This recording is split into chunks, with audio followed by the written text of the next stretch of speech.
नमस्कार प्रेक्षकांनो, मालिकेच्या आजच्या भागामध्ये आपल्याला पाहायला मिळणार आहे की इन्स्पेक्टर साहेब आता त्या गवतीला वगैरे सगळ्यांना प्रश्न विचारत असतात. आता त्यांनी विचारलेलं असतं की सांगा, तिथे विक्रम होता का? पण हे सगळेजण शांतच उभे राहतात. नक्की काय काय झालेलं आहे ते कळलं पाहिजे म्हणून त्यांना सगळ्यांना प्रश्न विचारले जात असतात. आणि तेव्हा मात्र आता इकडे ऊर्जा, पद्मा त्याचबरोबर पूर्वा तिथं उभ्या असतात. त्याच वेळेस एक इन्स्पेक्टर येतात आणि सांगू लागतात की तो विकी जो आहे तो पळाला आहे, फरार झाला आहे. इन्स्पेक्टर साहेब म्हणतात झालं. म्हणजे आता स्वतः स्वतः फरार होऊन स्वतः केलेल्या गुन्ह्याची कबुलीच दिलेली आहे म्हणायचं, असं इन्स्पेक्टर साहेब सांगू लागतात. म्हणजेच तो फरार झाला आहे, ही गोष्ट एका अर्थाने चांगलीच झालेली आहे. याचा अर्थ असा आहे की तो माणूस त्याने गुन्हा केलेला आहे म्हणून तर फरार झाला आहे, अन्यथा तो फरार झालाच नसता. हेही तेवढंच बरोबर असतं. आणि तेव्हा आपल्याला पाहायला मिळतं की आता गवती म्हणत असतो की नाही, तो नव्हता तिथे. तेव्हा इन्स्पेक्टर साहेब म्हणतात की तो नव्हता म्हणजे मग कोण होतं तिथे? नाही, कळलं पाहिजे मला, कोण होतं तिथे, काय चाललेलं सगळं. आणि तू मध्ये बोलूच नकोस रे गवती, तुझी काय लायकी आहे ना ते मला चांगलंच माहिती आहे, असं इकडे इन्स्पेक्टर साहेब त्याला बोलू लागतात. आणि तेव्हा मात्र एक गोष्ट समोर येते आणि ती म्हणजेच की तिथे आता पद्मा असते. पद्माला विचारलं जातं की तू सांग, तो विक्रम तो तर तिथं होता का? तेव्हा ती सांगते की हो. आणि तिला आठवू लागतं की त्याने काय केलेलं होतं. जेव्हा ती पोळ्यांचा डबा घेऊन तिथं गेलेली होती, ती पिशवी हातात देत होती आणि तिथून बाहेर चाललेली बिचारी. परंतु तो तिला म्हणतो की आत्ताच्या आत्ता इथे आतमध्ये ये. आणि त्याने तिला आतमध्ये घेऊन गेलेला असतो. ती पिशवी आत ठेव असं सांगतो. बिचारी कामवाली, गरीब घरची, म्हणून तिच्यावरती अन्याय झालेला असतो. ती मात्र म्हणत असते की हो, मी आत गेले. आणि त्यानंतर त्यानेच खरं तर तिच्यावरती हात टाकलेला असतो. सुरुवात त्यानेच केलेली होती. आणि मग त्याची ही जी पाळलेली कुत्री होती ती तिच्या अंगावरती आली होती तिचे लचके तोडायला. या सगळ्या गोष्टी घडत असतात. तेव्हा तो गवती बोलत असतो. तेव्हा मात्र इन्स्पेक्टर साहेब म्हणतात की बाद झालं, आवाज करायचा नाही आहे, मी जेवढं विचारेल तेवढ्याच प्रश्नांची उत्तरं द्यायची आहेत, असं म्हणत गवतीची त्या बोलती बंद केलेली असते. खरं तर इन्स्पेक्टर साहेब खूप चांगल्या पद्धतीने हा जो मॅटर आहे तो सॉल्व करत असतात.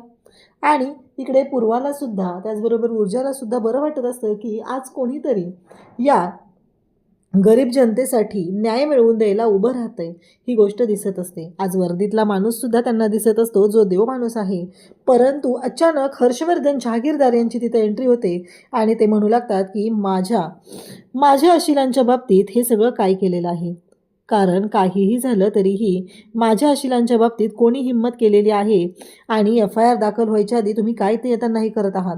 कारण FIR अजून दाखल झालेलीच नाही आहे. मग तुम्ही कोणत्या अर्थाने, कोणत्या अधिकाराने हे प्रश्न विचारताय? आणि जेव्हा हर्षवर्धन जहागीरदार तिथं आलेले असतात, सगळ्यात मोठा धक्का बसतो तो म्हणजे पद्माला. आणि पद्मा शांतच होते. पद्माला कळायचं बंद झालेलं असतं, कारण हर्षवर्धन जहागीरदार तिथं पोहोचलेले आहेत. आणि ते आता यांची केस लढत आहेत. आणि हर्षवर्धन जहागीरदारला पाहून इन्स्पेक्टरची तर आता बोलतीच बंद झालेली असते. तो म्हणत असतो की बसा बसा, अहो पण तुम्ही हे सांगायचं ना, आम्ही आलो असतो तिकडे. तेव्हा मात्र हर्षवर्धन जहागीरदार म्हणतात की ही केस माझी आहे. विकी म्हणजेच विक्रम आणि त्याचबरोबर या सगळ्यांचे हे माझे अशील आहेत, हे सांगितलं जातं. तेव्हा मात्र धक्का बसलेला असतो. आणि आता ऊर्जा त्याचबरोबर पूर्वा या पाहू लागतात. आणि पद्मा तर मागच्या मागे तिथून पळ काढते. कळायचंच बंद होतं, हे सगळं काय झालंय आणि अचानक ह्या सगळ्या गोष्टी काय झालेल्या आहेत, हा एकच प्रश्न उभा राहिलेला असतो. आणि आता तिथे खुर्चीवरती घाण असते. तर हर्षवर्धन त्यांना सांगतो की ते धूळ आहे. तर स्वतः इन्स्पेक्टर साहेब ती धूळ साफ करतात. हर्षवर्धन इन्स्पेक्टर साहेबांना एकच विचारतात की हे सगळं तुम्ही ड्युटीवर आहात आणि तुमची दाढी म्हणजे हा काय मॅटर आहे? तेव्हा इन्स्पेक्टर साहेब लगेचच वरून जी परमिशन काढलेली असते, त्यांना गलगुंड आलेला आहे म्हणून त्यांनी ती दाढी केलेली नाही आहे, तशा पद्धतीनं दाढी केलेली आहे, हे सांगितलं जातं. आणि इन्स्पेक्टर साहेब तिथे दाखवतात हर्षवर्धनला की हे बघा, माझ्याकडे त्याचं परमिशन लेटर आहे. म्हणजेच इकडे ऊर्जा तर पाहतच राहते. तेव्हा या सगळ्या गोष्टी घडत असतात, त्या थोड्या विचित्र पद्धतीने चाललेल्या आहेत, हे ऊर्जेच्या लक्षात आलेलं असतं. म्हणजे इतक्या वेळ न्याय देतो म्हणणारा इन्स्पेक्टर आता लाळ घोटायला लागलेला आहे, ही गोष्ट ऊर्जेच्या लक्षात आलेली असते. ऊर्जा म्हणत असते की काय चाललं हे सगळं. आणि मग ती म्हणत असते की हो, या मुलांनी अन्याय केलेला आहे आणि हे स्वतः मी पाहिलेलं आहे. झालं, आता पुन्हा गोंधळ सुरू होतो. ऊर्जाने पाहिले म्हणजे काय पाहिले? ऊर्जाने पाहिले म्हणजे तिने स्वतः डोळ्यांनी पाहिले का? हा प्रश्न उभा राहिलेला असतो. आणि त्याचवेळी ऊर्जाकडे आता हर्षवर्धन पाहू लागतो आणि त्याचवेळी हर्षवर्धनला राग आलेला असतो. त्याची अशील आहे, त्यांच्यावरती गुन्हा दाखल होतोय, या सगळ्या गोष्टी समोर आलेल्या आहेत आणि इथे FIR नोंदवलेली नाही आहे. पीडित मुलगी कुठं आहे ते विचारलं जातं आणि त्याचवेळी ऊर्जाला मात्र खूप राग आलेला असतो. हे सगळं कायच घडतंय आणि या सगळ्याचा अर्थ काय आहे? आणि तेव्हा मात्र ऊर्जा पाहतच राहते. ऊर्जा म्हणते की नाही, काहीतरी वेगळं घडतंय आणि तो म्हणत असतो की यांना जायला सांगा. आणि त्याचवेळी आता तो माघारी फिरतो, कारण ती मुलगी कुठं आहे? FIR दाखल झालेली नाही आहे. तुम्ही माझ्या अशिलाला प्रश्न विचारू शकत नाही. हा एकच प्रश्न धरलेला असतो आणि कोणी पाहिलं? तेव्हा ऊर्जा सांगते मी पाहिलं. नाही, प्रत्यक्ष अन्याय होताना पाहिलं आहे का? म्हणजे त्या मुलीची छेड काढताना पाहिलं आहे का? म्हणजे तुम्ही आय विटनेस आहात का? असे प्रश्न विचारले जातात.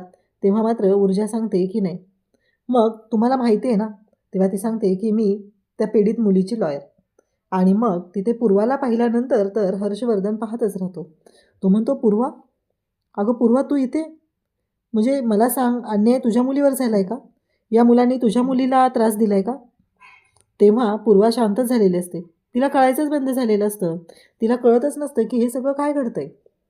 हा हर्षवर्धन इथे कसा आलेला आहे आणि आता हर्षवर्धनने केस घेतले म्हणजे संपलं. तेव्हा ऊर्जा तिथं पाहतच राहते. ऊर्जा आईचीही अवस्था पाहते आणि हर्षवर्धनकडे पाहू लागते. तेव्हा तो म्हणू लागतो की अगं पूर्वा, तुला कळतंय का? यशवंतची अशी अवस्था झाल्यानंतर तू तुझ्या मुलीला लॉयर केलेला आहे. म्हणजेच कारण ऊर्जाने स्वतः सांगितलेलं असतं की मी त्या पीडित मुलीची वकील आहे आणि ही माझी आई पूर्वा यशवंत शिंदे आणि मी ॲडव्होकेट ऊर्जा यशवंत शिंदे. आता मात्र धक्का बसलेला असतो तो पूर्वाला, कारण इथे हर्षवर्धन हा जो आहे तो स्पष्टपणे बोलत आहे आणि त्यांचं नातं आहे हे लक्षात आलेलं आहे. आता ऊर्जाला फक्त प्रश्न पडलेला असतो की कोण आहेत, म्हणजे काय संबंध, ह्या व्यक्तीबद्दल आपण कधीही ऐकलेलं नाही आहे, पाहिलेलं नाही आहे, मग काय, हा प्रश्न उभा राहिलेला असतो.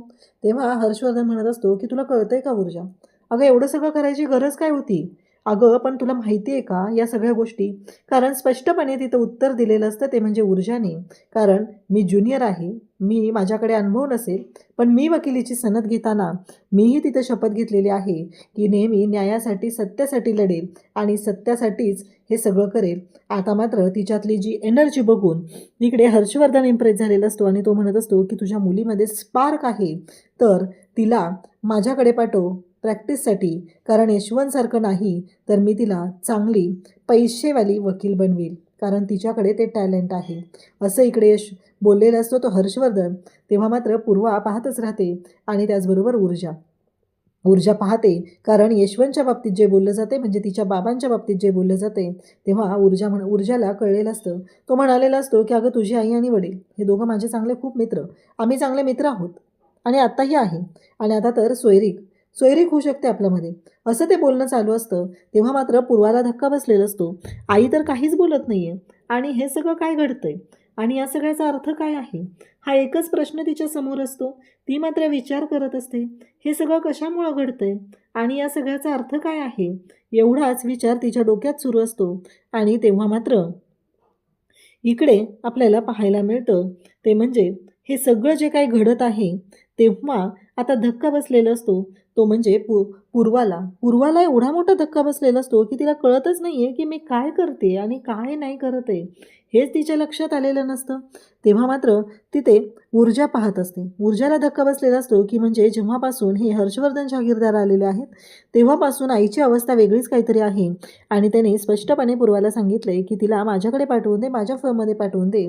आणि जाताना तो एकच म्हणालेला असतो की तू लॉयर आहेस, तुला माहिती आहे इमोशनला महत्त्व नसतं, तरी ते पुरावे लागतात आणि विक्टीम कोण आहे, कोणाचं काय चाललं आहे याच्याशी काहीही मॅटर करत नाही. आपल्याला कोर्टामध्ये पुरावे दाखवावे लागतात. आणि हे जे बोलणं असतं ते ऐकल्यानंतर खरं तर ऊर्जाला सुद्धा धक्का बसलेला असतो. इन्स्पेक्टर साहेब म्हणू लागतात की हे बघा, कसं आहे माहिती आहे का, कुठे आहे ती मुलगी? तेव्हा ऊर्जा म्हणते की इतक्या वेळ तर तुम्ही न्याय मिळवून देणार हे बोलत होता आणि आत्ता काय ते वकील आले हर्षवर्धन जहागीरदार, तर तुम्ही माघार घेतली, त्या पोरांनाही पाठवून दिलेलं आहे. तेव्हा ऊर्जाला ते म्हणू लागतात की मुलगी कुठं आहे? कसं आहे, माझ्या वर्दीवर संशय घ्यायचा नाही.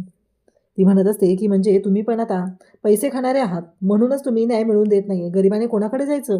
तेव्हा ते म्हणत असतात की त्या मुलीला घेऊन या आत्ता. कसं आहे माहिती आहे का, माझ्या जागी दुसरं कोणाला तरी त्या माणसांनी आणून ठेवलं असतं आणि त्यांचं काम करून घेतलं असतं. हे तर माहितीच आहे तुम्हाला काय होऊ शकतं. पण एक गोष्ट लक्षात ठेवा, त्या पीडित मुलीला घेऊन या. कोणत्याही क्षणी मी तिला न्याय मिळवून द्यायला तयार आहे. आणि त्या मुलीने येऊन इथे FIR दाखल करायची. आणि इन्स्पेक्टर हरगुट्टे तयार असेल त्या मुलीला न्याय मिळवून देण्यासाठी. तेव्हा पूर्वा म्हणते की हो चालेल, मी घेऊन येते त्या मुलीला आणि FIR दाखल झाली पाहिजे. आणि ते साक्षीदार आहेत. एक मुलगा साक्ष द्यायला तयार आहे ज्याने पाहिलेलं होतं. आता मात्र इकडे ऊर्जा आणि दोघेही निघालेले असतात. पूर्वाने स्पष्ट केलेलं असतं की ती त्या मुलीला घेऊन येणार आहे. आता प्रश्न उभा राहिलेला असतो की त्या मुलीचा, ती मुलगी येणार का? कारण हळगुट्टेला माहिती आहे की काय होणार आहे आणि कशा पद्धतीने गोष्टी होणार आहेत. कारण आत्तापर्यंत त्यांचं असलेलं रेकॉर्ड त्यांना सांगत असतं की हो बरोबर आहे, काय होऊ शकतं हे त्यांनाही चांगलंच माहिती आहे. आणि आता ऊर्जा आणि पूर्वा दोघेही बाहेर आलेले असतात. तेव्हा ऊर्जा म्हणत असते की मी पद्माला घेऊन येते. तेव्हा पूर्वा तिला म्हणत असते की ऊर्जा थांब, ही केस तू लढायची नाही, माघार घे, अजिबात याच्यामध्ये पडायचं नाही. तेव्हा मात्र इकडे आपल्याला पाहायला मिळतं की ह्या सगळ्या गोष्टी जेव्हा चालू झालेल्या आहेत तेव्हा मात्र पूर्वा म्हणत असते की नाही. तेव्हा ऊर्जा म्हणते की आई काय झालंय? अगं मला सांग, इतक्या वेळ तू तयार होती आणि तो हर्षवर्धन जहागीरदार आला आणि त्याने काय सांगितलं आणि तू लगेचच विषय बदलून टाकला.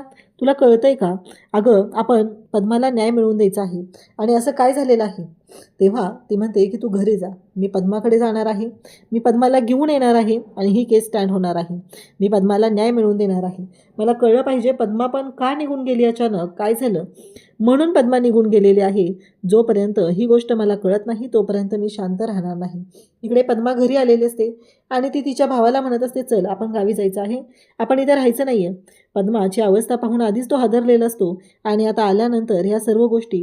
तेव्हा तो विचार लागतो ताई काय झाले सांग ना मला. अगं का जायचं आहे गावी. तेवढ्यातच ऊर्जा तिथे येते. पद्मा दरवाजा उघडते, ऊर्जाला आत घेते आणि ऊर्जाशी बोलत असते. तेव्हा ती म्हणत असते की हे बघ, काहीही झालं तरीही महत्त्वाची गोष्ट, पद्मा तू कुठेही जायचं नाही. मला सांग तू तिथून आत्ता माघारी का निघून आलीस, मला कळेल का हे सगळं काय झालेलं आहे. तेव्हा ती म्हणते ताई कसं सांगू मी. तेव्हा ऊर्जा म्हणते तू हर्षवर्धन जहागीरदारला घाबरलीस. तेव्हा पद्मा म्हणते की हो ते फक्त हर्षवर्धन जहागीरदार ॲडव्होकेट नाही आहेत, ते मालक आहेत माझे, मी त्यांच्याकडे काम करते. हे ऐकल्यानंतर तर आता धक्काच बसलेला असतो. कारण ऊर्जा म्हणते काय. तेव्हा ती सांगते मी कसं सांगू, कारण विक्रम शिर्के हा त्यांचा होणारा जावई आहे. तो त्यांच्या मित्राचा मुलगाच नाही, म्हणजे MLAचा मुलगा नाही फक्त, तर तो त्यांच्या मुलीचा होणारा नवरा आहे, त्यांचा होणारा जावई आहे. आणि कसं मॅनेज करणार आहोत आपण हे सगळं, हा प्रश्न जेव्हा उभा राहिलेला असतो तेव्हा मात्र पद्मा रडत असते. आणि एवढंच काय तर कोविडच्या काळामध्ये माझ्या आईवडिलांची अवस्था वाईट होती तेव्हा यांनीच माझी मदत केली, यांनीच सगळं केलं आहे, त्यांच्या विरोधात मी कशी उभी राहू. तेव्हा मात्र इकडे ऊर्जा म्हणत असते तू त्यांच्या विरोधात नाही, आपण आपल्याला न्याय मिळवून देण्यासाठी उभे राहतोय, इथे काहीच संबंध नाही आहे त्यांच्या विरोधात उभं राहण्याचा. तेव्हा पद्मा म्हणत असते पण कसं शक्य, ऐकलं ना तुम्ही, ते किती मोठे नामांकित वकील आहेत हे तुम्हालाही माहिती आहे, परंतु आता गोष्टी काय झाले. तेव्हा ऊर्जा म्हणते काळजी करू नको, तो एक मुलगा आहे जो आपल्या बाजूने साक्ष देणार आहे आणि तो तयार झाला आहे. कारण तिला आठवतं की शौर्याने तिला वचन दिलेलं असतं की मी नक्की येईल आणि मी कोर्टात साक्ष देईल. पण आता इकडे उद्याच्या भागात आपल्याला पाहायला मिळतं की ऊर्जा निघालेली असते. समोरून एक मोठ्या महागड्या गाडीतून एक मुलगा उतरतो आणि तो समोर उभा असतो आणि ऊर्जा दगड घेऊनच त्याच्या मागे लागलेली असते. फोडणारच आहे, आधी हेडलाईट बंद कर म्हणून ती ओरडत असते, कारण तिच्या तोंडावरती त्या लाईट पडलेल्या असतात. आणि ती ऊर्जा आहे हे जेव्हा शौर्याच्या लक्षात येतं तेव्हा शौर्य आधी ऊर्जाला भेटायला गेलेला असतो, त्याला मंग्या भेटलेला असतो आणि मंग्याने सांगितलेलं असतं की श्रीमंत लोकांबद्दल तिला खूप तिटकार आहे आणि जर तुम्ही श्रीमंत आहात हे कळलं तर ती कधीच मैत्री करणार नाही. ही गोष्ट आता समोर आलेली असते आणि शौर्य गाडीतून उतरतो आणि त्याला माहीतच नसतं जेव्हा तो पाहतो ऊर्जा आहे आणि त्या क्षणी त्याला कळतं की मंग्याने सांगितलेलं. ऊर्जाने तर दगडच घेतलेला असतो घालायला. शौर्याला पाहून ऊर्जाला खरं तर बरं वाटलेलं असतं. सुरुवातीला तिच्या चेहऱ्यावरती स्माईल आलेली असते, परंतु तो हातातला दगड ती फोडणार असते, त्या हेडलाईट. पण अचानक शौर्य तू असं म्हणते आणि त्यानंतर त्या महागड्या गाडीकडे पाहते आणि तिला धक्का बसतो. ती म्हणू लागते ही गाडी तुझी आहे, म्हणजे तू श्रीमंताचा. आता मात्र धक्का बसलेला असतो तो शौर्यला. आता उत्तर काय द्यायचं. शौर्य मात्र शांतच राहतो आणि आता शौर्य नक्कीच ऊर्जापासून हे सत्य लपवणार की तो हर्षवर्धन जहागीरदार यांचा मुलगा आहे.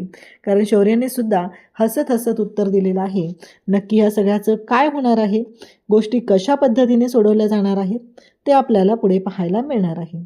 अशाच अपडेटसाठी चॅनलशी कनेक्ट राहा. थँक्यू.